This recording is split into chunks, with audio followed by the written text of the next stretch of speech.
Iran 10ഓളം point പറഞ്ഞു. അത് പറ്റില്ല എന്ന് അമേരിക്ക പറഞ്ഞു. ആദ്യത്തെ ഇഷ്യൂ എന്ന് പറഞ്ഞ് ന്യൂക്ലിയർ എൻറിച്ച്മെന്റ് തന്നെയാണ്. അതായത് ന്യൂക്ലിയർ മെറ്റീരിയൽസ് തന്നെ അത് കംപ്ലീറ്റ് റഷ്യക്കല്ല, അത് അമേരിക്കയ്ക്ക് തന്നെ കൊടുക്കണമെന്ന് പറഞ്ഞു. ആദ്യത്തെ അടിയാണ് കിട്ടിയിരിക്കുന്നത്. രണ്ടാമത് എന്താ പറയുന്നത്, ലോങ് റേഞ്ച് ബാലിസ്റ്റിക്, അതിൻ്റെ ഡിസ്കഷനാണ് ബ്ലോക്കായിട്ട് കിടക്കുന്നത്. അതുണ്ടാക്കാൻ പാടില്ല, ലോങ് റേഞ്ച് മിസൈൽ. അതാണ് സംഭവം. അടുത്തത് റെജീമിൻ്റെ കാര്യത്തിൽ അമേരിക്കയ്ക്ക് താല്പര്യമാണ്, കാരണം അവിടെ ആരുമില്ല. കാരണം അമേരിക്ക പറയുന്ന ഗ്യാരണ്ടി ഈ സംഭവത്തിൽ. പിന്നെ ഇറാൻ്റെ ഇപ്പോഴത്തെ ഡിമാൻഡ് എന്തുവാ? ഒറ്റ ഡിമാൻഡേ ഉള്ളൂ, റീബിൽഡ് ചെയ്യാൻ അമേരിക്കയും ഈ ഗൾഫ് രാജ്യങ്ങളും തയ്യാറാകും. കാരണം ഇറാൻ തകർന്നു പോയി. അതാണ് ഞാൻ നേരത്തെ വീഡിയോയിൽ പറഞ്ഞത്. ഇറാൻ്റെ ഇന്നത്തെ സ്ഥിതി, അവർ IRGC എന്ന് പറഞ്ഞ് പൊളിഞ്ഞ് നാശമായിപ്പോയി. അവർക്ക് അവിടെ ഇവിടെ കുറച്ച് മിസൈലുണ്ട്, ഫാക്ടറികൾ പോലും പലതും ഇല്ലാതായിപ്പോയി. വളരെ ഷാർപ്പ് പ്രിസൈസ് ബോംബിംഗ് ആണ് അവിടെ നടത്തിയത്. ഏകദേശം 15,000 ടാർജറ്റുകളാണ് ഫിനിഷ് ചെയ്തത്.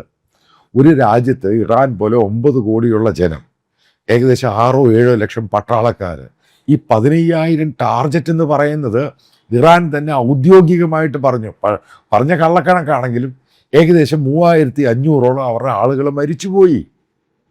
3,500 ആളുകൾ മരിച്ചുപോയി കഴിഞ്ഞ 40 ദിവസം. എത്ര പേരാണ് സീരിയസ് ആയിട്ട് ഇഞ്ചുവേർഡ് ആകുന്നത് ആർക്കും അറിയത്തില്ല. അതിൽ ഇറാൻ്റെ IRGCയുടെ ഏകദേശ കണക്കുകൾ മറ്റുള്ള ഏജൻസികൾ പറയുന്ന IRGCയിൽ ഏകദേശം 15,000 പട്ടാളക്കാരാണ് കൊല്ലപ്പെട്ടത്. ഇത് ഫർദർ പോയി കഴിഞ്ഞാൽ ഇറാൻ്റെ IRGC കംപ്ലീറ്റ് ഇല്ലാതാകും. അമേരിക്കയ്ക്ക് കംപ്ലീറ്റ് ഈ IRGCയെ നശിപ്പിക്കണം താല്പര്യമില്ല. അവരെ അവിടെ ഇരുത്തി തന്നെ ഭരിച്ച് അമേരിക്കയുടെ കൺട്രോളിലാകണം.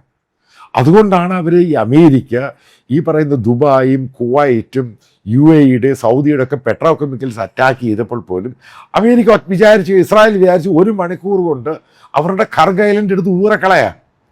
അത് പിന്നെ 15 വർഷത്തേക്ക് അത് പിന്നെ തൊടാൻ പറ്റത്തില്ല, ആ രീതിയിലാക്കി കൊടുക്കും. പിന്നെ ആരവരെ സഹായിക്കാനുള്ളത്?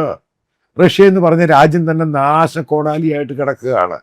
അവരുടെ സാമ്പത്തികം ഇല്ലാതായി മാറി. റഷ്യ എന്ന് പറഞ്ഞ രാജ്യം ഒരു 50 വർഷം പുറകിലോട്ടാണ് പോയിരിക്കുന്നത്.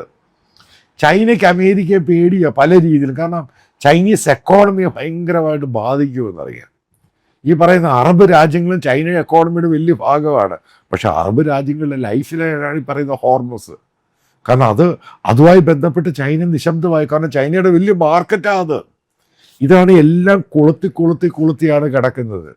ഇവിടെയാണ് അമേരിക്കൻ ഡിപ്ലോമസി വർക്കൗട്ട് ചെയ്യുന്നത്.